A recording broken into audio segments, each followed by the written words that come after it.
ನಮಸ್ಕಾರ, ಈ ನ್ಯೂಸ್ ಟಿವಿಗೆ ಸ್ವಾಗತ. ನಾನು ಯಮುನಾ. ಮೊದಲಿಗೆ ಹೆಡ್ಲೈನ್ಸ್. ಸ್ವಂತ ಖರ್ಚಿನಿಂದ ರಸ್ತೆ ಸಾಲು ಮರಗಳಿಗೆ ನೀರುಣಿಸಿದ ಮಾಜಿ ನಗರಸಭಾಧ್ಯಕ್ಷ ಆನಂದ್ ಬಾಬು ರೆಡ್ಡಿ. ಗಿಡಗಳಿಗೆ ನೀರು ಹಾಕದ ನಗರಸಭೆ ಕಾರ್ಯವೈಖರಿಗೆ ಆಕ್ರೋಶ. ಜಲ್ಲಿ ಕ್ರಷರ್ಗಳಲ್ಲಿ ಏಕಾಏಕಿ ದುಪ್ಪಟ್ಟು ಬೆಲೆ ಏರಿಕೆ ಖಂಡಿಸಿ ಟಿಪ್ಪರ್ ಮಾಲೀಕರು, ಲಾರಿ ಚಾಲಕರಿಂದ ಪ್ರತಿಭಟನೆ. ಸ್ಪಂದಿಸದ ಕ್ರಷರ್ ಕ್ವಾರಿ ಮಾಲೀಕರು. ಶುಕ್ರವಾರದಿಂದ ಎಸ್ಎಸ್ಎಲ್ಸಿ ಪರೀಕ್ಷೆ. ಚಿಕ್ಕಬಳ್ಳಾಪುರ ಜಿಲ್ಲೆಯ 53 ಕೇಂದ್ರಗಳಲ್ಲಿ ಪರೀಕ್ಷೆ. ಜಿಲ್ಲಾಡಳಿತದಿಂದ ಸಕಲ ಸಜ್ಜು. ದಾಯಾದಿಗಳ ಮಧ್ಯೆ ಜಮೀನು ಕಲಹ ತಂದ ಕುತ್ತು, ಓರ್ವ ಬಲಿ. ಕೊಲೆಗೆ ಕಾರಣವಾದ 13 ಮಂದಿ ಪೊಲೀಸ್ ವಶಕ್ಕೆ.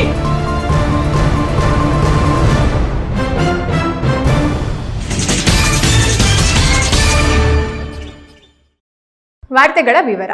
ಚಿಕ್ಕಬಳ್ಳಾಪುರ ನಗರಸಭೆಯಲ್ಲಿ ಆಡಳಿತ ಪಕ್ಷದ ಸದಸ್ಯರು, ಮಾಜಿ ಅಧ್ಯಕ್ಷರಿಂದಲೇ ಅಧ್ಯಕ್ಷರು ಮತ್ತು ಪೌರಾಯುಕ್ತರ ವಿರುದ್ಧ ಟೀಕೆ ಟಿಪ್ಪಣಿ ಶುರುವಾಗಿದೆ. ಲಕ್ಷಾಂತರ ರುಗಳು ಖರ್ಚು ಮಾಡಿ ಡಿವೈಡರ್ ಗಿಡಗಳನ್ನು ನಾಟಿಸಿದ್ದರೆ ಅದಕ್ಕೆ ನೀರು ಹಾಕದೆ ಒಣಗಿ ಹೋಗುವಂತೆ ಮಾಡಿದ್ದಾರೆ. ಗಿಡಗಳಿಗೆ ಸರಿಯಾಗಿ ನೀರು ಕೊಡದೆ ನಗರಸಭೆ ಅಧಿಕಾರಿಗಳು ಇನ್ನು ಜನರ ಸಮಸ್ಯೆಗೆ ಎಷ್ಟು ಮಾತ್ರ ಸ್ಪಂದನೆ ನೀಡುತ್ತಾರೆಂದು ನಗರಸಭೆ ಅಧ್ಯಕ್ಷ ಹಾಗೂ ಅಧಿಕಾರಿಗಳ ವಿರುದ್ಧ ಮಾಜಿ ಅಧ್ಯಕ್ಷ ಆನಂದ ಬಾಬು ರೆಡ್ಡಿ ಕಿಡಿಕಾರಿದ್ದಾರೆ.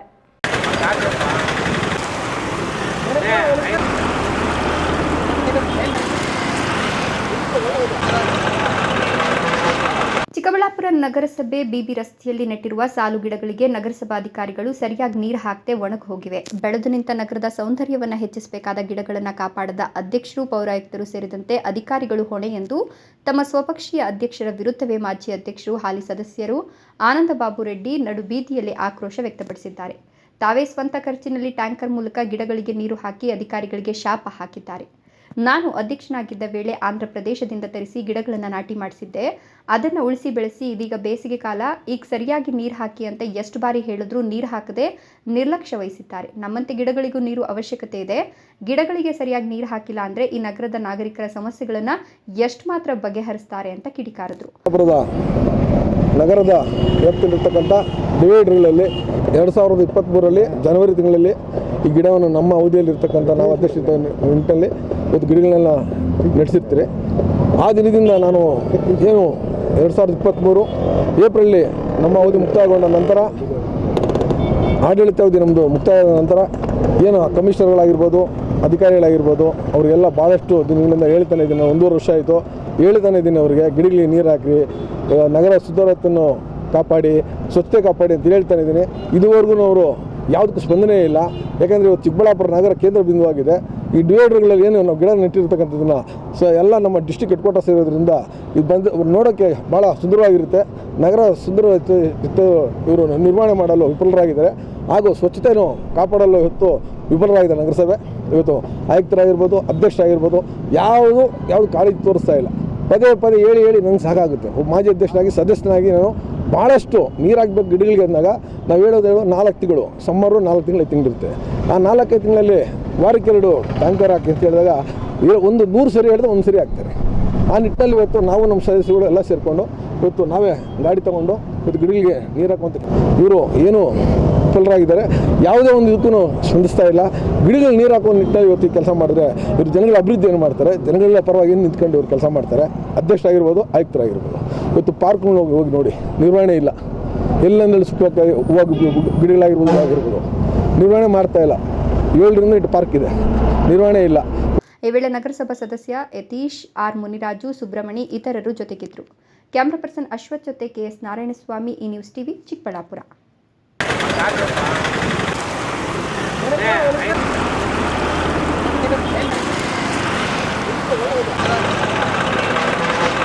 ಕ್ರಷರ್ಗಳಲ್ಲಿ ಯಾವುದೇ ಮಾಹಿತಿ ನೀಡದೆ ಏಕಾಏಕಿ ಬೆಲೆ ಏರಿಕೆ ಖಂಡಿಸಿ ಟಿಪ್ಪರ್ ಮಾಲೀಕರು ಹಾಗೂ ಚಾಲಕರು ನೂರಾರು ಲಾರಿಗಳನ್ನು ರಸ್ತೆಯಲ್ಲಿ ನಿಲ್ಲಿಸಿ ಪ್ರತಿಭಟನೆ ನಡೆಸಿದರು. ಟಿಪ್ಪರ್ ಚಾಲಕರಿಗೆ ಮೂಲಭೂತ ಸೌಲಭ್ಯಗಳನ್ನು ಸಹ ಕಲ್ಪಿಸಿಲ್ಲ, ಕನಿಷ್ಠ ನೀರು ಮತ್ತು ಊಟವನ್ನು ಸಹ ನೀಡೋದಿಲ್ಲ.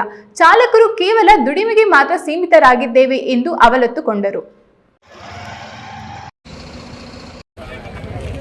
ಗುಡಿಬಂಡೆ ಹಾಗೂ ಚಿಕ್ಕಬಳ್ಳಾಪುರ ತಾಲೂಕಿನ ಪೆರಿಸಂದ್ರ ಹಿರೇನಾಗವಲ್ಲಿ, ತಿಲಕುಂಟಹಳ್ಳಿ, ಹೆಲಗಳಹಳ್ಳಿ, ಹಾದೇಗಾರಹಳ್ಳಿ, ಚಿಕ್ಕನಾಗವಲ್ಲಿ ಸೇರಿದಂತೆ ಪೆರಿಸಂದ್ರ ಸುತ್ತಮುತ್ತಲಿನ ಪ್ರದೇಶದಲ್ಲಿ ಕಲ್ಲು ಗಣಿಗಾರಿಕೆ ನಡೆಸುತ್ತಿದ್ದು, ಇಂದು ಬೆಳಗ್ಗೆ ಕ್ರಷರ್ ಮಾಲೀಕರು ಹೆಮ್ಸ್ಯಾಂಡ್, ಜಲ್ಲಿ, ಪೀಸ್ಯಾಂಡ್ ಸೇರಿದಂತೆ ವಿವಿಧ ಮೆಟೀರಿಯಲ್ ಬೆಲೆಯನ್ನು 100 ರಿಂದ 200 ರೂಪಾಯಿಗಳಿಗೆ ಏರಿಸಿರುವುದನ್ನು ಖಂಡಿಸಿ ಟಿಪ್ಪರ್ ಲಾರಿ ಮಾಲೀಕರು ಹಾಗೂ ಚಾಲಕರು ಕ್ರಷರ್ಗಳಿಗೆ ಲಾರಿಗಳನ್ನು ಹೋಗದೆ ಎಲ್ಲಿಂದರಲ್ಲಿ ಟಿಪ್ಪರ್ಗಳನ್ನು ನಿಲ್ಲಿಸಿ ಪ್ರತಿಭಟನೆ ನಡೆಸಿದರು. ಮೊದಲಿನ ಬೆಲೆಗೆ ನೀಡಿದರೆ ಮಾತ್ರ ಪ್ರತಿಭಟನೆ ಹಿಂಪಡೆಯುತ್ತೇವೆ, ಇಲ್ಲವಾದರೆ ಇಲ್ಲ. ಯಾವುದೇ ಮಾಹಿತಿ ನೀಡದೆ ಏಕಾಏಕಿ ಬೆಲೆ ಏರಿಕೆ ಹೇಗೆ ಮಾಡಿದ್ದಾರೆ? ಡೀಸೆಲ್ ಬೆಲೆ ಏರಿಕೆ ಆಗಿದೆಯೇ? ಸರ್ಕಾರ ಹೇಳಿದೆಯಾ? ಯಾವುದೇ ಇಲ್ಲದೆ ಕ್ರಷರ್ ಮಾಲೀಕರು ಈ ರೀತಿ ಮಾಡಿರುವುದು ತಪ್ಪು ಎಂದು ಆಕ್ರೋಶ ವ್ಯಕ್ತಪಡಿಸಿದರು. ವಿಷಯ ಏನು ಅಂದರೆ, ಈ ನಮ್ಮ ಕ್ರಷರ್ ಮಾಲೀಕರು ಏಕಾಏಕಿ ನೈಟಲ್ಲಿ 420, 430 ಕೊಡ್ತಾ ಇದ್ರು ಮೆಟೀರಿಯಲ್ಲು ಓನರ್ ಮಾಲೀಕರಿಗೆ. ಆದ್ದರಿಂದ ಏಕಾಏಕಿ 550 ಆ ಥರ ಮಾಡಿದ್ದಾರೆ. ಟಿಪ್ಪರ್ ಚಾಲಕರಿಗೆ ಮೂಲಭೂತ ಸೌಲಭ್ಯಗಳನ್ನು ಸಹ ಕಲ್ಪಿಸಿರುವುದಿಲ್ಲ. ಕನಿಷ್ಠ ನೀರು ಮತ್ತು ಊಟವನ್ನು ಸಹ ನೀಡುವುದಿಲ್ಲ. ಚಾಲಕರು ಕೇವಲ ದುಡಿಮೆಗೆ ಮಾತ್ರ ಸೀಮಿತರಾಗಿದ್ದಾರೆ ಎಂದು ತಮ್ಮ ನೋವನ್ನು ಹೇಳಿದರು. ಗಾಡಿಗೆ ನಿಲ್ಸಿಲ್ಲ, ಓನರ್ ಇನ್ನು ನಾವು ನಿಲ್ಸಿಲ್ಲ, ಡ್ರೈವರ್ ಯಾರು ನಿಲ್ಸಿಲ್ಲ. ನಮ್ಮ ಪಾಡಿಗೆ ನಾವು ಬಂದಿದ್ದೀವಿ. ಬೆಳಿಗ್ಗೆಯಿಂದ 10:30 ಇಷ್ಟು ಡ್ರೈವರ್ ಆಗಲಿ ಓನರ್ ಆಗಲಿ ಇಷ್ಟು ಊಟ ತಂದು ಕೊಟ್ಟಿಲ್ಲ ನಮಗೆ. ಇನ್ನೇ ನೀರು ಆಗಲಿ ಊಟ ಆಗಲಿ ಏನು ತಂದು ಕೊಟ್ಟಿಲ್ಲ. ಬೆಳಗ್ಗೆ 10 ಗಂಟೆಯಿಂದ ಪ್ರತಿಭಟನೆ ನಡೆಸುತ್ತಿದ್ದರೂ ಗಣಿ ಮಾಲೀಕರಾಗಲಿ, ಗಣಿ ಮತ್ತು ಭೂ ವಿಜ್ಞಾನ ಅಧಿಕಾರಿಗಳಾಗಲಿ, ಕಾರ್ಮಿಕರ ಇಲಾಖೆಯ ಅಧಿಕಾರಿಗಳಾಗಲಿ ಸ್ಥಳಕ್ಕೆ ಬಂದಿರುವುದಿಲ್ಲ. ಪೆರಿಸಂದ್ರ ಪೊಲೀಸರು ಬಿಟ್ಟರೆ ಬೇರೆ ಯಾರೂ ಸಹ ಬಂದು ನಮ್ಮ ನೋವನ್ನು ಕೇಳಿಲ್ಲ ಎಂದರು. Manjunath, BE news TV, Gudibande. ಶುಕ್ರವಾರದಿಂದ SSLC ಪರೀಕ್ಷೆಗಳು ಆರಂಭವಾಗಲಿದ್ದು, ಚಿಕ್ಕಬಳ್ಳಾಪುರ ಜಿಲ್ಲೆಯ 53 ಪರೀಕ್ಷಾ ಕೇಂದ್ರಗಳಲ್ಲಿ 15,000ಕ್ಕೂ ಹೆಚ್ಚು ವಿದ್ಯಾರ್ಥಿಗಳು ಪರೀಕ್ಷೆ ಬರೆಯುತ್ತಿದ್ದು, ಯಾವುದೇ ಲೋಪಗಳು ಬರದಂತೆ ಪೂರ್ವ ಸಿದ್ಧತೆಗಳನ್ನು ಮಾಡಿಕೊಂಡಿದ್ದು, ಕಟ್ಟುನಿಟ್ಟಾಗಿ ಪರೀಕ್ಷೆ ನಡೆಸಲು ಜಿಲ್ಲಾಡಳಿತ ಸನ್ನದ್ಧವಾಗಿದೆ ಎಂದು ಜಿಲ್ಲಾಧಿಕಾರಿ PN ರವೀಂದ್ರ ತಿಳಿಸಿದರು. Okay sir.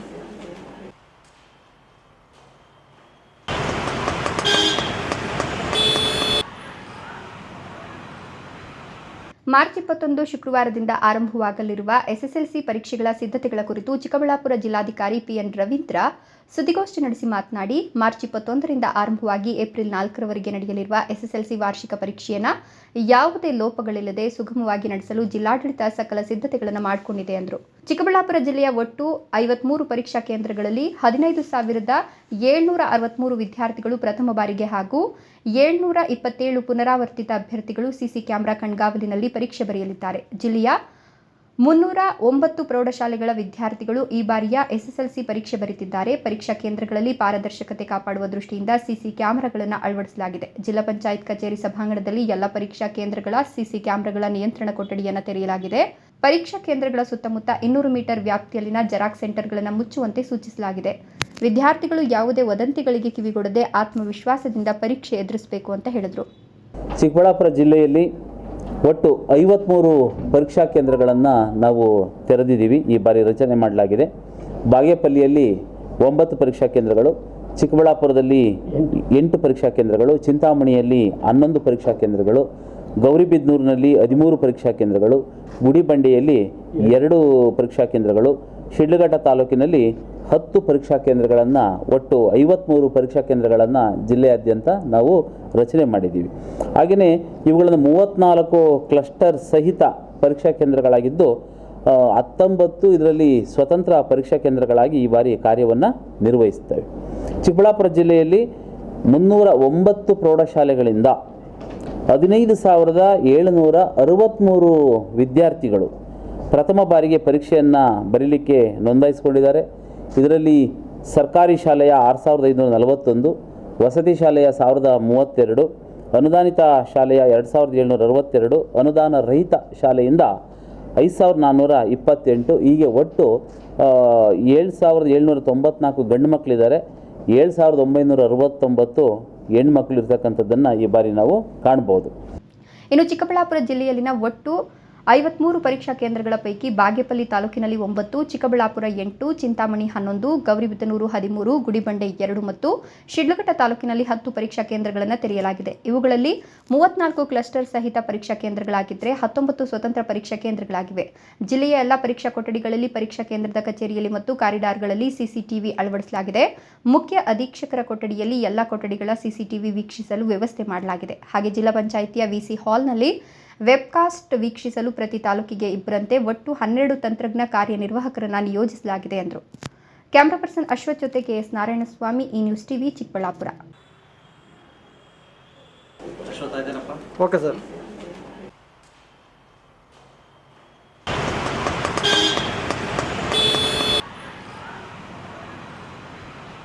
ಇದೀಗ ವಿರಾಮದ ನಂತರ ಈ ನ್ಯೂಸ್ ಟಿವಿ ಮುಂದುವರಿಯುತ್ತದೆ. ಭಾರತದ ಪ್ರತಿಷ್ಠಿತ ದ್ವಿಚಕ್ರ ವಾಹನಗಳಲ್ಲಿ ಒಂದಾದ ಹೀರೋ ಬೈಕ್ಗಳು ಹಾಗೂ ಹೊಸ ಎಲೆಕ್ಟ್ರಿಕ್ ವಿ2 ಸ್ಕೂಟರ್ಗಳ ಮಾರಾಟ ಮತ್ತು ಸರ್ವಿಸ್ ಚಿಕ್ಕಬಳ್ಳಾಪುರ ಮತ್ತು ಶಿಡ್ಲಘಟ್ಟದ ಮಂಜುನಾಥ ಶೋರೂಮ್ನಲ್ಲಿ ಲಭ್ಯ. ಚಿಕ್ಕಬಳ್ಳಾಪುರ ಜಿಲ್ಲೆಯಲ್ಲಿ ಪೆಟ್ರೋಲ್ ಹಾಗೂ ಎಲೆಕ್ಟ್ರಿಕ್ ಹೀರೋ ದ್ವಿಚಕ್ರ ವಾಹನಗಳ ಅಧಿಕೃತ ಮಾರಾಟಗಾರರು ಲಕ್ಷ್ಮೀನಾರಾಯಣ್ ಸಾರಥ್ಯದಲ್ಲಿ ಆರಂಭವಾಗಿರುವ ಮಂಜುನಾಥ ಹೀರೋ ಶೋರೂಮ್ಗಳು ಹಲವು ವೈಶಿಷ್ಟ್ಯತೆಗಳೊಂದಿಗೆ ಕೂಡಿವೆ. ವಿಳಾಸ ವಿಶಾಲ್ ಮಾರ್ಟ್ ಮುಂಭಾಗ, ಬಿಬಿ ರಸ್ತೆ, ಚಿಕ್ಕಬಳ್ಳಾಪುರ ಮತ್ತು ಕೆಎಸ್ಆರ್ಟಿಸಿ ಬಸ್ ಸ್ಟ್ಯಾಂಡ್ ಹತ್ತಿರ, ಶಿಡ್ಲಘಟ್ಟ. ಇಂದೇ ಭೇಟಿ ನೀಡಿ. ದ್ವಿತೀಯ ಪಿಯುಸಿ ವಿದ್ಯಾರ್ಥಿಗಳೇ, ಏಮ್ಸ್ ಅಕಾಡೆಮಿಯಿಂದ ಚಿಕ್ಕಬಳ್ಳಾಪುರದಲ್ಲಿ ನೀಟ್ ಸಿಇಟಿ ಕ್ರಾಶ್ ಕೋರ್ಸ್ ಆರಂಭಿಸಲಾಗಿದೆ. ಪ್ರತಿದಿನ 9:30 ರಿಂದ ಸಂಜೆ 6 ಗಂಟೆವರೆಗೆ ನಿರಂತರ 24 ದಿನಗಳು ಕೆಸೆಟ್ ಮತ್ತು 36 ದಿನಗಳು ನೀಟ್ಗೆ ತರಬೇತಿ ನೀಡಲಾಗುವುದು. ಸಿಇಟಿ ನೀಟ್ ಅನುಭವಿ ಉಪನ್ಯಾಸಕರಿಂದ ಬೋಧಿಸಲಾಗುವುದು ಮತ್ತು ಮೈಕ್ರೋ ಶೆಡ್ಯೂಲ್ನಂತೆ ಪ್ರತಿದಿನ ಮಾಕ್ ಟೆಸ್ಟ್ಗಳನ್ನು ನಿರ್ವಹಿಸಲಾಗುತ್ತದೆ. ನಮ್ಮದೇ ಆದ ಯುನಿಕ್ ಸ್ಟಡಿ ಮೆಟೀರಿಯಲ್ ನೀಡಲಾಗುತ್ತದೆ ಮತ್ತು ಚಿಕ್ಕಬಳ್ಳಾಪುರ ಬಸ್ ಸ್ಟಾಪ್ ಇಂದ ಉಚಿತ ಬಸ್ ಸೌಲಭ್ಯವಿರುತ್ತದೆ. ಕೋರ್ಸ್ ಫೀ 9,000 ಮಾತ್ರ. ನಮ್ಮಲ್ಲಿ ಕೋಚಿಂಗ್ ಪಡೆದ ವಿದ್ಯಾರ್ಥಿಗಳು ಸಿಇಟಿ ನೀಟ್ನಲ್ಲಿ ಉತ್ತಮ ಅಂಕ ಪಡೆದು ಟಾಪ್ 10 ಕಾಲೇಜುಗಳಲ್ಲಿ ದಾಖಲಾತಿ ಪಡೆದಿರುತ್ತಾರೆ. ಮಾರ್ಚ್ 20 ರಿಂದ ತರಗತಿಗಳು ಆರಂಭವಾಗಲಿದೆ. ಹಿಂದೆ ಸಂಪರ್ಕಿಸಿ Aims academy, Newton integrated PU college, Chikkaballapur. Mobile ಸಂಖ್ಯೆ 7975827343 ಮತ್ತು 9538619055.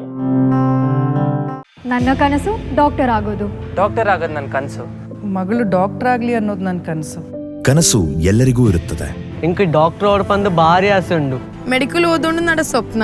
ಮಕ್ಕಸುಚ್ ಎಕ್ಕ ಸಪನ ಡಾಕ್ಟರ್ ಜಾವ್ ಕಾಮೂಣ. ಕನಸು ಎಲ್ಲೆಲ್ಲೂ ಇರುತ್ತದೆ. ಮೆಡಿಕಲ್ ಓದುವುದು ನನ್ನ ಕನಸು. ನನ್ನ ಮಗನು ಡಾಕ್ಟರ್ ಆಗ್ಬೋದೇನ್ರಿ? ನನ್ನ ಕನಸು ಡಾಕ್ಟರ್ ಆಗೋದು. ಕನಸು ಎಲ್ಲರ ಹಕ್ಕು. ಆದರೆ ಕನಸು ನನಸಾಗಲು ಬೇಕು ನಂಬಿಕೆ, ಛಲ ಮತ್ತು ಪರಿಶ್ರಮ. ಪರಿಶ್ರಮ ನೀಟ್ ಅಕಾಡೆಮಿ. ವಿರಾಮದ ನಂತರ ಈ ನ್ಯೂಸ್ ಟಿವಿಗೆ ಸ್ವಾಗತ. ದಾಯಾದಿಗಳ ಮಧ್ಯೆ ಇರುವ ಜಮೀನು ಕಲಹಗಳು ಇತ್ತೀಚೆಗೆ ಜೀವಕ್ಕೆ ಕುತ್ತು ತರುತ್ತಿವೆ. ನಿನ್ನೆ ಕೋಲಾರ ಮಾಲೂರಿನಲ್ಲಿ ಸಂಬಂಧಿಕರ ಮಧ್ಯೆ ಇದ್ದ ಜಮೀನು ವಿವಾದದಿಂದ ಗಲಾಟೆಯಾಗಿ ಓರ್ವನ ಜೀವವೇ ಬಲಿಯಾಗಿದ್ದು, ಕೊಲೆಗೆ ಕಾರಣವಾದ 13 ಮಂದಿ ಪೊಲೀಸರ ಅತಿಥಿಗಳಾಗಿದ್ದಾರೆ.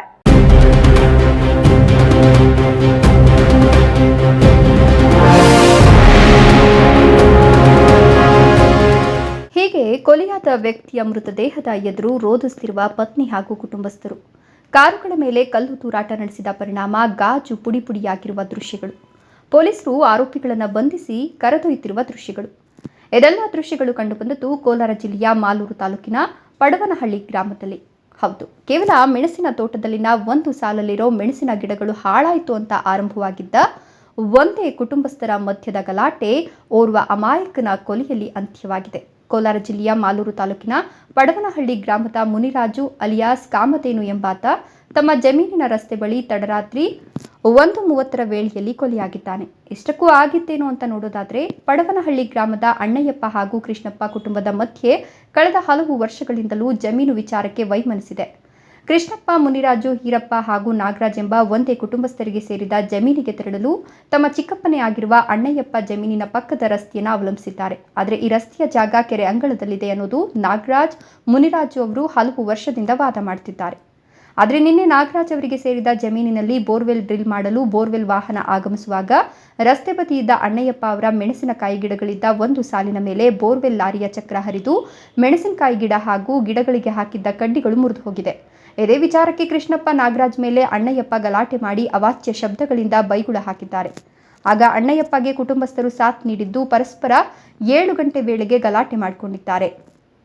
ಆಗ ಮಾಲೂರು ಪೊಲೀಸ್ ಠಾಣೆಯ 112 ವಾಹನಕ್ಕೆ ಕರೆ ಮಾಡಿ ನಾಗರಾಜ್ ಹಾಗೂ ಕುಟುಂಬಸ್ಥರು ದೂರು ನೀಡಿದ್ರು. ಕೂಡಲೇ ಸ್ಥಳಕ್ಕಾಗಮಿಸಿದ್ದ ಮಾಲೂರು ಪೊಲೀಸರು 2 ಕಡೆಯವರನ್ನ ಸಮಾಧಾನಪಡಿಸಿ ರಾತ್ರಿ ಬೋರ್ವೆಲ್ ಡ್ರಿಲ್ ಮಾಡೋದು ಬೇಡ, ಬೆಳಗ್ಗೆ ಮಾಡಿಸ್ಕೊಳ್ಳಿ ಅಂತ ತಾಕೀತು ಮಾಡಿ ಪೊಲೀಸರು ವಾಪಸ್ ತೆರಳಿದ್ದಾರೆ. ಆದರೆ ಗಲಾಟೆಯಿಂದ ಕೆರಳಿದ್ದ ಅಣ್ಣಯ್ಯಪ್ಪ ಗಲಾಟೆಯ ವಿಚಾರವನ್ನ ತಮ್ಮ 3 ಮಕ್ಕಳು ಹಾಗೂ ತಮಿಳುನಾಡಿನಲ್ಲಿದ್ದ ತಂಗಿಯ ಮಗನಿಗೆ ತಿಳಿಸಿದ್ದಾರೆ. ಮಕ್ಕಳಾದ ವೀರಸ್ವಾಮಿ, ಸೋಮಶೇಖರ್, ಕಾಂತರಾಜು ಒಂದು ಕಾರಿನಲ್ಲಿ ಬಂದಿದ್ದು, ತಂಗಿಯ ಮಗ ಭರತ್ ಜೊತೆಗೆ ತಮಿಳುನಾಡಿನ 6 ಮಂದಿ ಸ್ನೇಹಿತರು ಮತ್ತೊಂದು ಕಾರಿನಲ್ಲಿ ಜಮೀನಿನ ಬಳಿಗೆ ಬಂದಿದ್ದಾರೆ. ಹೀರಪ್ಪ ಹಾಗೂ ನಾಗರಾಜ್ ತಮ್ಮ ಖಾಲಿ ಜಮೀನಿನಲ್ಲೇ ಚಾಪೆ ಹಾಕಿಸ್ಕೊಂಡು ಮಲಗಿದ್ರು. ಆದರೆ ರಾತ್ರಿ 1 ಗಂಟೆ ವೇಳೆಯಲ್ಲಿ ಅಣ್ಣಯ್ಯಪ್ಪ ಪುತ್ರ ಭರತ್ ಕಾರಿನಲ್ಲಿ ಮಲಗಿದ್ದವರ ಮೇಲೆ ಕಾರು ಹತ್ತಿಸಲು ಪ್ರಯತ್ನಿಸಿದ್ದು, ಈ ವೇಳೆ 2 ಕಡೆಯವರ ಮಧ್ಯೆ ಗಲಾಟೆ ನಡೆದಿದ್ದು, ಸ್ಥಳದಿಂದ ಸ್ವಲ್ಪ ದೂರದಲ್ಲೇ ಅಣ್ಣಯ್ಯಪ್ಪ ಮಗ ಕಾಂತರಾಜು ಕಾರಿಂದ ಮುನಿರಾಜು ಹಾಗೂ ಹೀರಪ್ಪಗೆ ಹಿಂಬದಿಯಿಂದ ಡಿಕ್ಕಿ ಹೊಡೆದಿದ್ದಾರೆ. ಸ್ಥಳದಲ್ಲೇ ಕುಸಿದು ಬಿದ್ದ ಮುನಿರಾಜು ನೆಲದಲ್ಲಿದ್ದ ಕಲ್ಲಿಗೆ ತಲೆ ತಗುಲಿ ಸ್ಥಳದಲ್ಲೇ ಮುನಿರಾಜು ಸಾವನ್ನಪ್ಪಿದ್ದಾರೆ. ಇದರಿಂದ ರೊಚ್ಚಿಗೆದ್ದ ಮುನಿರಾಜು ಕಡೆಯವರು ಅಣ್ಣಯ್ಯಪ್ಪ ಕುಟುಂಬದ ಮೇಲೆ ಪ್ರತಿದಾಳಿ ಮಾಡಿ 2 ಕಾರುಗಳ ಮೇಲೆ ಕಲ್ಲು ತೂರಾಟ ನಡೆಸಿ ಕಾರು ಜಖಂ ಮಾಡಿದ್ದಾರೆ. ಕಾರು ಡಿಕ್ಕಿಯಾಗಿ ಹಾಗೂ ಮಾರಕಾಸ್ತ್ರಗಳಿಂದ ಹಲ್ಲೆಗೊಳಗಾಗಿ ಗಾಯಗೊಂಡ ಹೀರಪ್ಪ ಮಾಲೂರು ಸರ್ಕಾರಿ ಆಸ್ಪತ್ರೆಗೆ ದಾಖಲಾಗಿದ್ದಾರೆ. ಇನ್ನು ಘಟನೆ ಸಂಬಂಧ ಮಾಲೂರು ಪೊಲೀಸ್ ಠಾಣೆಯಲ್ಲಿ ದೂರು ದಾಖಲಾಗಿದ್ದು, ಆರೋಪಿಗಳಾದ ಅಣ್ಣಯ್ಯಪ್ಪ ಹಾಗೂ 3 ಮಕ್ಕಳು, ಪತ್ನಿ ಹಾಗೂ ಗಲಾಟೆ ಮಾಡಲು ಆಗಮಿಸಿದ್ದ 5 ಸೇರಿ ಒಟ್ಟು 13 ಮಂದಿಯನ್ನು ಬಂಧಿಸಿದ್ದಾರೆ. ಸ್ಥಳಕ್ಕೆ ಕೋಲಾರ ಎಸ್ಪಿ ನಿಖಿಲ್ ಭೇಟಿ ನೀಡಿ ಪರಿಶೀಲನೆ ನಡೆಸಿದ್ದು, ಮಾಲೂರು ಸರ್ಕಾರಿ ಆಸ್ಪತ್ರೆಯಲ್ಲಿ ಮೃತನ ಮರಣೋತ್ತರ ಪರೀಕ್ಷೆ ನಡೆಸಿ ಮೃತದೇಹ ಹಸ್ತಾಂತರ ಮಾಡಿದ್ದು, ಗ್ರಾಮದಲ್ಲಿ ಮೃತನ ಕಡೆಯವರ ಆಕ್ರಂದನ ಮುಗಿಲು ಮುಟ್ಟಿದ್ದು, ಕೊಲೆ ಆರೋಪಿಗಳಿಗೆ ಕಠಿಣ ಶಿಕ್ಷೆ ವಿಧಿಸುವಂತೆ ಪತ್ನಿ ಹಾಗೂ ಸಂಬಂಧಿಕರು ಒತ್ತಾಯಿಸಿದ್ದಾರೆ. ಠಾಣಾ ವ್ಯಾಪ್ತಿಯಲ್ಲಿ ಬರುವ ಪಡುವನಹಳ್ಳಿ ಅನ್ನೋ ಒಂದು ಗ್ರಾಮದಲ್ಲಿ ನಿನ್ನೆ ರಾತ್ರಿ ಅವರು ಕಸಿನ್ಸ್ ಹೊಡೆದಾಡ್ಕೊಂಡಿದ್ದಾರೆ. ಈ ಒಂದು ಹೊಡೆದಾಟದಲ್ಲಿ ಒಬ್ಬ ಮುನಿರಾಜು ಅನ್ನೋನು ತೀರ್ಕೊಂಡಿದ್ದಾನೆ. ಮತ್ತು 2 ಈರಪ್ಪ ಮತ್ತು ಕೃಷ್ಣಪ್ಪ ಅನ್ನೋರಿಗೆ ಸ್ವಲ್ಪ ಗಾಯ ಆಗಿದೆ. ಇಲ್ಲಿ ಮೃತ ಬಂದ್ಬಿಟ್ಟು ಅವನ ಮೇಲೆ ಗಾಡಿಯಿಂದ ಹೊಡೆದ್ಬಿಟ್ಟು ಅವನಿಗೆ ಇಂಜುರೀಸ್ ಆಗಿ ಅವನು he has succumb to death. ಇಲ್ಲಿ ಮೇನ್ ಆರೋಪಿಗಳು ಬಂದ್ಬಿಟ್ಟು 8 ಜನ ಇದ್ದಾರೆ ಇದರಲ್ಲಿ. ಅದರಲ್ಲಿ ಅಣ್ಣಯ್ಯಪ್ಪ, ವೀರಸ್ವಾಮಿ, ಸೋಮಶೇಖರ್, ಆಮೇಲೆ ಕಾಂತರಾಜ್, ಭರತ್, ವೆಂಕಟೇಶ್, ಅಂಜಿನಮ್ಮ ಮತ್ತು ಭಾಗ್ಯಮ್ಮ. ಇವರೆಲ್ಲರೂ ಕೂಡ ಪಡುವನಹಳ್ಳಿಯವರೇ. ಅವರು ಗಾಡಿಯನ್ನು ಫುಲ್ ಸ್ಪೀಡಲ್ಲಿ ರಿವರ್ಸ್ ತೆಗಿಬೇಕಾದ್ರೆ ಆವಾಗ ಈ ಮೃತ ಮಧ್ಯದಲ್ಲಿದ್ದಾಗಿಂದ ಅವನಿಗೆ ಏಟಾಗಿ ಅವನು ಬಿದ್ದು ಅವನಿಗೆ ತಲೆಗೆ ಏಟಾಯಿತು. ಈ ಕೇಶವ್, ಈ ನ್ಯೂಸ್ ಟಿವಿ, ಮಾಲೂರು.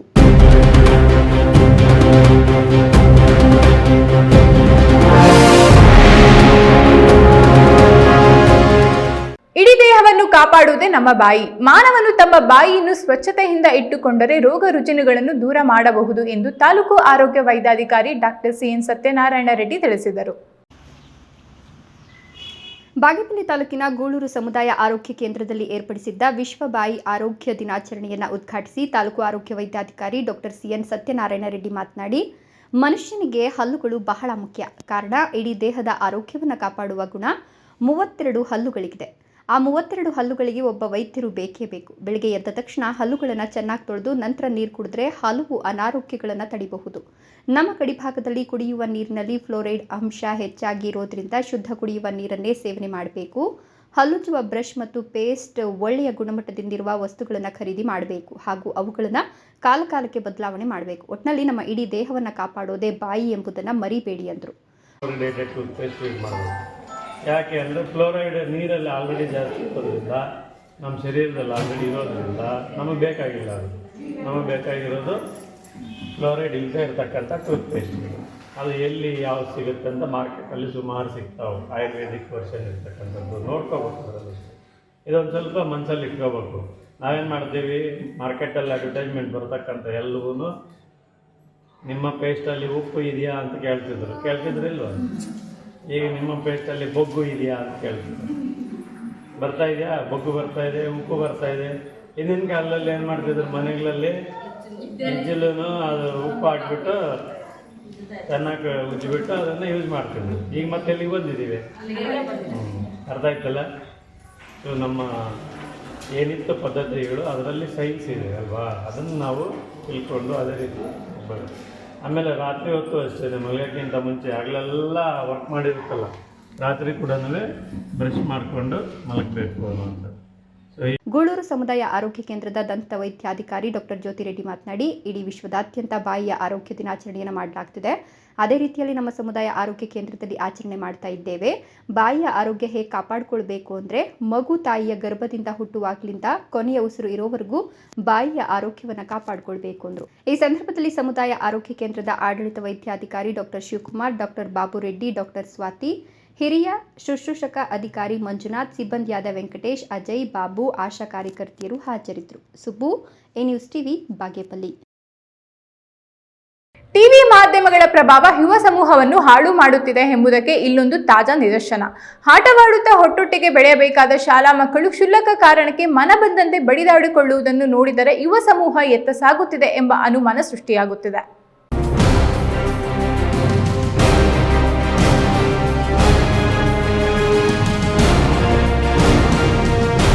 ಸಾಮಾನ್ಯವಾಗಿ ಶಾಲೆಗಳಲ್ಲಿ ಆಟದ ವಿಚಾರಕ್ಕಾಗಿ ಅಥವಾ ಹೀಯಾಳಿಸಿದರೆ ಗಲಾಟೆ ನಡೆಯುವುದನ್ನು ನೋಡಿದ್ದೇವೆ.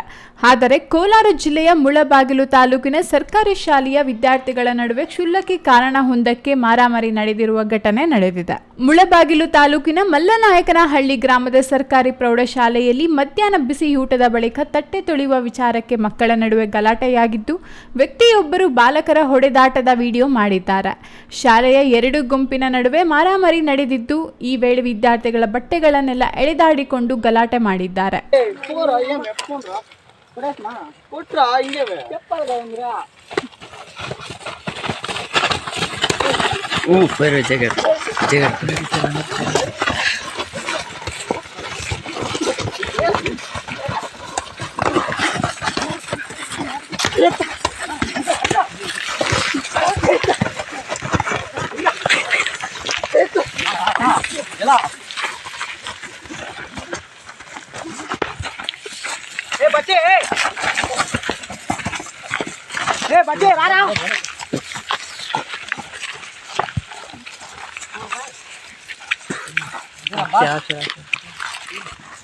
ಸದ್ಯ ವಿದ್ಯಾರ್ಥಿಗಳನ್ನು ಮುಳಬಾಗಿಲು ಗ್ರಾಮಾಂತರ ಪೊಲೀಸರು ವಿದ್ಯಾರ್ಥಿಗಳನ್ನು ಪೋಷಕರ ಸಮ್ಮುಖದಲ್ಲಿ ವಿಚಾರಣೆ ನಡೆಸಿದ್ದಾರೆ.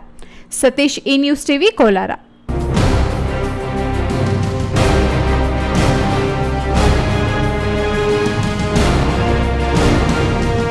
ಕ್ಷೇತ್ರದಲ್ಲಿ ಅಂಬೇಡ್ಕರ್ ಭವನ ನಿರ್ಮಿಸಲು ಹಾಗೂ ರಸ್ತೆ ನಿರ್ಮಾಣ, ಅಭಿವೃದ್ಧಿ ಸೇರಿದಂತೆ ಇತರೆ ಅಭಿವೃದ್ಧಿ ಕಾರ್ಯಗಳಿಗೆ ಅನುದಾನ ನೀಡಿ ಕ್ಷೇತ್ರದ ಅಭಿವೃದ್ಧಿಗೆ ಸಹಕರಿಸಬೇಕೆಂದು ಸದನದಲ್ಲಿ ಶಿಡ್ಲಘಟ್ಟದ ಶಾಸಕ ಬಿಎನ್ ರವಿಕುಮಾರ್ ಅವರು ಕ್ಷೇತ್ರದ ಸಮಸ್ಯೆಗಳ ಬಗ್ಗೆ ಧ್ವನಿ ಎತ್ತಿದ್ದಾರೆ.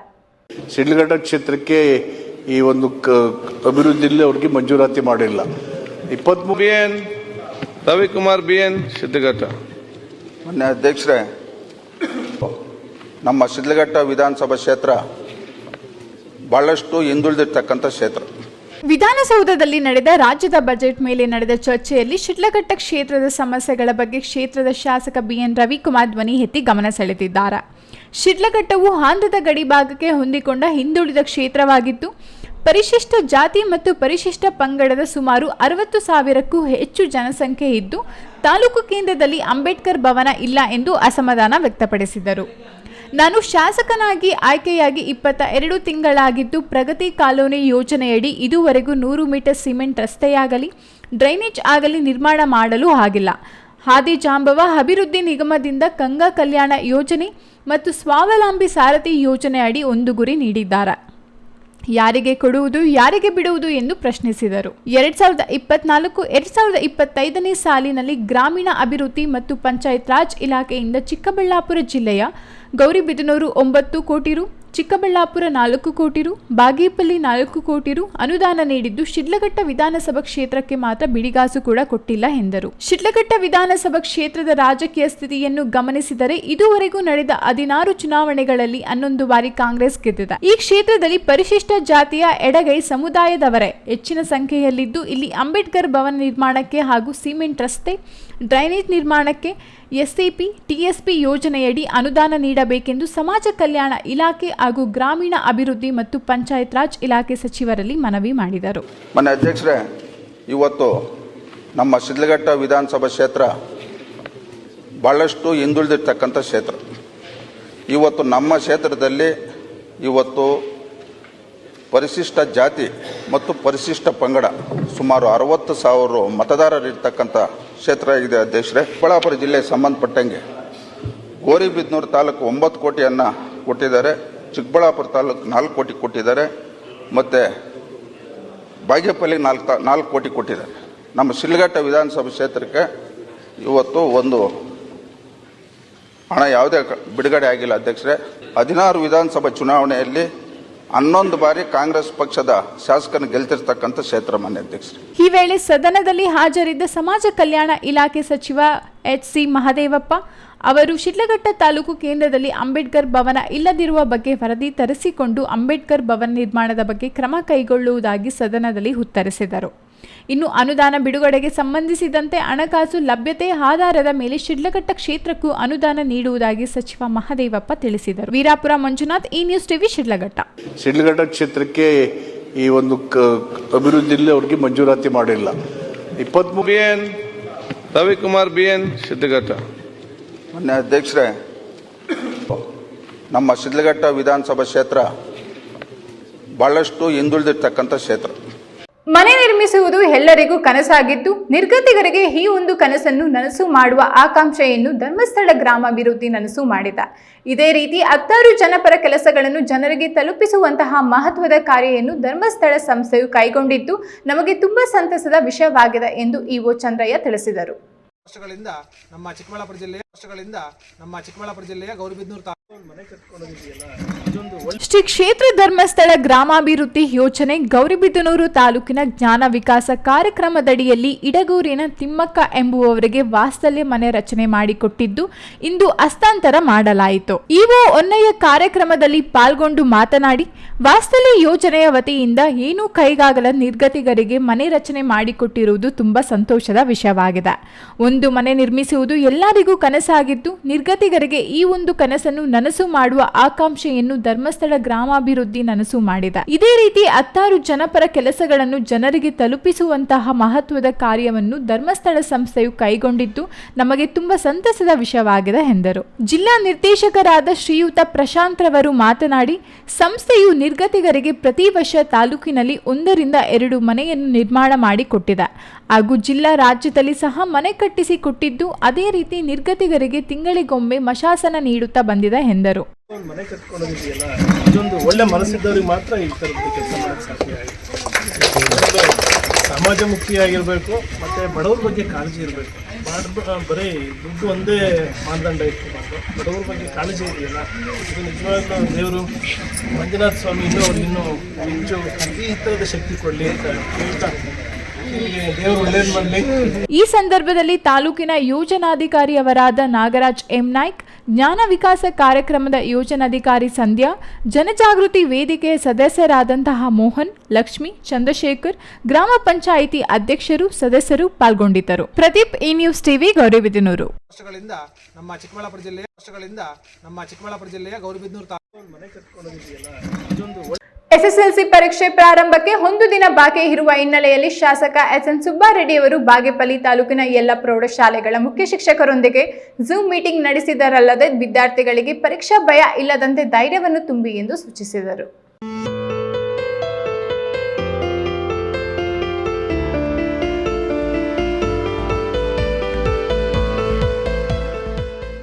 ಬಾಗೇಪಲ್ಲಿ ಪಟ್ಟಣದ ತಾಲೂಕು ಪಂಚಾಯಿತಿ ಸಭಾಂಗಣದಲ್ಲಿ ತಾಲೂಕು ಮಟ್ಟದ ಅಧಿಕಾರಿಗಳೊಂದಿಗೆ ಎಲ್ಲ ಪ್ರೌಢಶಾಲೆಗಳ ಮುಖ್ಯ ಶಿಕ್ಷಕರೊಂದಿಗೆ ಶಾಸಕ ಸುಬ್ಬಾರೆಡ್ಡಿ ಝೂಮ್ ಸಭೆಯನ್ನು ನಡೆಸಿದರು. ಫಲಿತಾಂಶ ಉತ್ತಮಪಡಿಸುವ ನಿಟ್ಟಿನಲ್ಲಿ ಶೈಕ್ಷಣಿಕ ಪ್ರೇರಣಾ ಕಾರ್ಯಕ್ರಮಗಳನ್ನು ಯಶಸ್ವಿಯಾಗಿ ಹಮ್ಮಿಕೊಳ್ಳಲಾಗಿದ್ದು, ವಿದ್ಯಾರ್ಥಿಗಳು ಮತ್ತು ಪೋಷಕರಿಗೆ ಪ್ರೇರಣೆಯನ್ನು ನೀಡಲಾಗಿದೆ.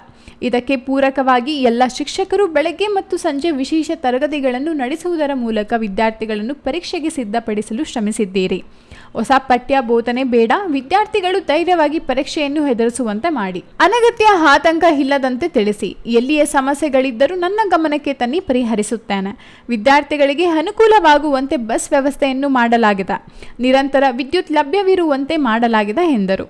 ನಮ್ಮೆಲ್ಲರ ಶ್ರಮಕ್ಕೆ ಈ ಬಾರಿಯ ಫಲಿತಾಂಶದಲ್ಲಿ ಪ್ರತಿಫಲ ದೊರೆಯುತ್ತದೆ ಎಂಬ ವಿಶ್ವಾಸವನ್ನು ವ್ಯಕ್ತಪಡಿಸಿದರು. ನಾವೆಲ್ಲ ಸೇರಿ ಈ ಸಲ SSLC ಎಕ್ಸಾಮು ಒಳ್ಳೆ ಫಲಿತಾಂಶ ಬರಬೇಕು ನಮ್ಮ ಕ್ಷೇತ್ರಕ್ಕೆ ಅಂತೇಳ್ಬಿಟ್ಟು ಝೂಮ್ ಮೀಟಿಂಗ್ನಲ್ಲಿ ನಾವು ಮಾತನಾಡಿದ್ದೀವಿ. ಮತ್ತು ಎಲ್ಲರೂ ವ್ಯವಸ್ಥಿತವಾಗಿ ಕಾನೂನುಬದ್ಧವಾಗಿ ನಡೀಬೇಕು ಅಂತೇಳ್ಬಿಟ್ಟು ತಹಸೀಲ್ದಾರ್ಗೂ ಮತ್ತು ಇನ್ಸ್ಪೆಕ್ಟ್ರಿಗೂ ನಾನು ತಿಳಿಸಿದ್ದೀನಿ. ಯಾವುದೇ ಒಂದು ಅಡಚಣೆ ಆಗದೆ ಇರೋ ಥರ ಮಕ್ಕಳಿಗೆ ಆರಾಮಾಗಿ ಹೋಗಿ ಎಕ್ಸಾಮ್ ಬರೆಯೋಕ್ಕೆ ಏನೆಲ್ಲ ಮುಂಜಾಗ್ರತೆ ಕ್ರಮ ತಗೋಬೇಕು, ಅವ್ರಿಗೆ ಬಸ್ಸಿನ ವ್ಯವಸ್ಥೆ ಇರ್ಬೋದು, ನೀರಿನ ವ್ಯವಸ್ಥೆ ಇರ್ಬೋದು, ಹೆಲ್ತ್ಗೆ ಏನಾಗಬೇಕಂದ್ರೆ ಹೆಲ್ತ್ ಅವ್ರನ್ನಲ್ಲಿ ರಿಕ್ರೂಟ್ಮೆಂಟ್ ಮಾಡೋದಿರ್ಬೋದು, ಎಲ್ಲ ಒಂದು ಪ್ರಿಪ್ರೇಷನು ನಾವು ಮಾಡ್ಕೊಂಡಿದ್ದೀವಿ. ನಮಗಂತೂ ಒಂದು ಆಶಾಭಾವನೆ ಇದೆ, ಈ ಸಲ ನಮ್ಮ ಬಾಗೇಪಲ್ಲಿ ಕ್ಷೇತ್ರಕ್ಕೆ ಒಳ್ಳೆ SLC ಫಲಿತಾಂಶ ಬರುತ್ತಾ ಅಂತ ನಂಬಿಕೆ ನಮಗಿದೆ. ಝೂಮ್ ಸಭೆಯಲ್ಲಿ ತಾಲೂಕಿನ 52 ಪ್ರೌಢಶಾಲೆಗಳ ಮುಖ್ಯ ಶಿಕ್ಷಕರು ಭಾಗವಹಿಸಿ ಶಾಸಕರೊಂದಿಗೆ ಸಂವಾದವನ್ನು ನಡೆಸಿದರು. ಈ ಸಂದರ್ಭದಲ್ಲಿ ಕ್ಷೇತ್ರ ಶಿಕ್ಷಣಾಧಿಕಾರಿ ಎನ್ ವೆಂಕಟೇಶಪ್ಪ, ತಹಶೀಲ್ದಾರ್ ಮನೀಶ್ ಎನ್ ಪತ್ರಿ, ಪುರಸಭೆ ಅಧ್ಯಕ್ಷ A Srinivas, taluk panchayat EO GV Ramesh, police inspector Prashant Banni, ಸರ್ಕಾರಿ ನೌಕರರ ಸಂಘದ ಅಧ್ಯಕ್ಷ ಆರ್ ಹನುಮಂತರೆಡ್ಡಿ, ಕೆಡಿಪಿ ಸದಸ್ಯ ಪಿ ಮಂಜುನಾಥ ರೆಡ್ಡಿ, ಶಂಕರ ರೆಡ್ಡಿ ಮತ್ತಿತರರು ಉಪಸ್ಥಿತರಿದ್ದರು. ಸುಬ್ಬು, ಈ news TV, Bagepalli.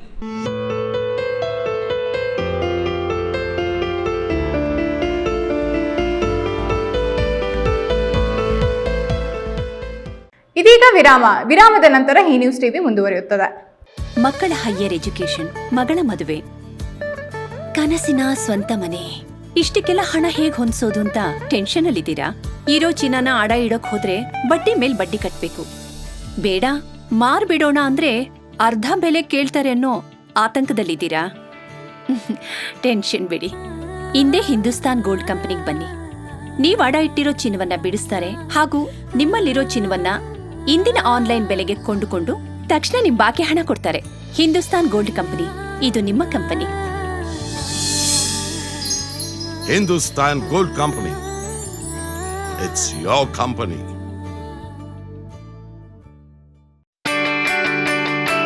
Jain mission ಆಸ್ಪತ್ರೆ, ಜೈನ್ ಮಿಷನ್ ಟ್ರಸ್ಟ್ನ ಲಾಭರಹಿತ ಉಪಕ್ರಮ. ಕರ್ನಾಟಕ ರಾಜ್ಯ ಬೀಜ ನಿಗಮ ಪಕ್ಕ, ಬಿಬಿ ರಸ್ತೆ, ಚಿಕ್ಕಬಳ್ಳಾಪುರ. ದಶಕಗಳಿಂದ ಆರೋಗ್ಯ ಕ್ಷೇತ್ರದಲ್ಲಿ ಲಾಭರಹಿತವಾಗಿ ಸೇವೆ ಸಲ್ಲಿಸುತ್ತಿರುವ ಜೈನ್ ಮಿಷನ್ ಆಸ್ಪತ್ರೆ ದಿನದ 24 ಗಂಟೆ ತುರ್ತು ಚಿಕಿತ್ಸೆಯಿಂದ ಹಿಡಿದು ಎಲ್ಲಾ ಕಾಯಿಲೆಗಳಿಗೂ ಇಲ್ಲಿ ಚಿಕಿತ್ಸೆ ಲಭ್ಯ. ದೂರವಾಣಿ ಸಂಖ್ಯೆ 08156295108. ತುರ್ತು ಸಹಾಯವಾಣಿ 6364464470. ವಿರಾಮದ ನಂತರ ಈ ನ್ಯೂಸ್ ಟಿವಿಗೆ ಸ್ವಾಗತ. ಇದೀಗ ಸಂಕ್ಷಿಪ್ತ ಸುದ್ದಿಗಳು. ಕುಡಿಯಲು ಹಣ ನೀಡದ ಹಿನ್ನೆಲೆ ಚಿಕ್ಕಮ್ಮನಿಗೆ ಬಿಯರ್ ಬಾಟಲಿನಿಂದ ತಿವಿದು ಕೊಲೆ ಮಾಡಲು ಯತ್ನಿಸಿರುವ ಘಟನೆ ಕೋಲಾರ ಜಿಲ್ಲೆಯ ಬಂಗಾರಪೇಟೆ ತಾಲೂಕಿನ ದಾಸೇಗೌಡನೂರು ಬಳಿ ನಡೆದಿದೆ.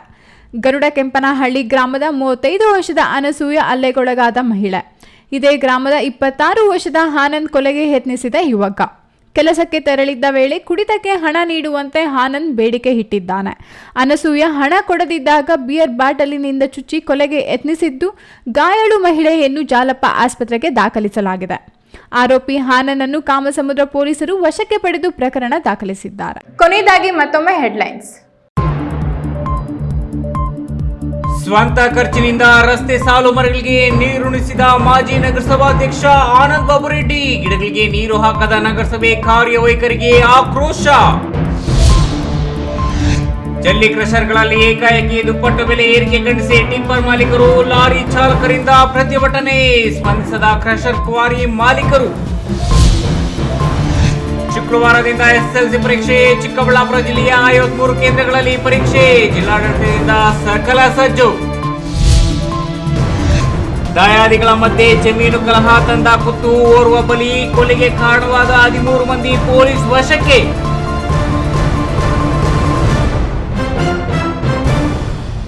ದಿನನಿತ್ಯದ ಸುದ್ದಿ ಸ್ವಾರಸ್ಯಕ್ಕಾಗಿ ತಪ್ಪದೆ ವೀಕ್ಷಿಸಿ ಈ ನ್ಯೂಸ್ ಟಿವಿ.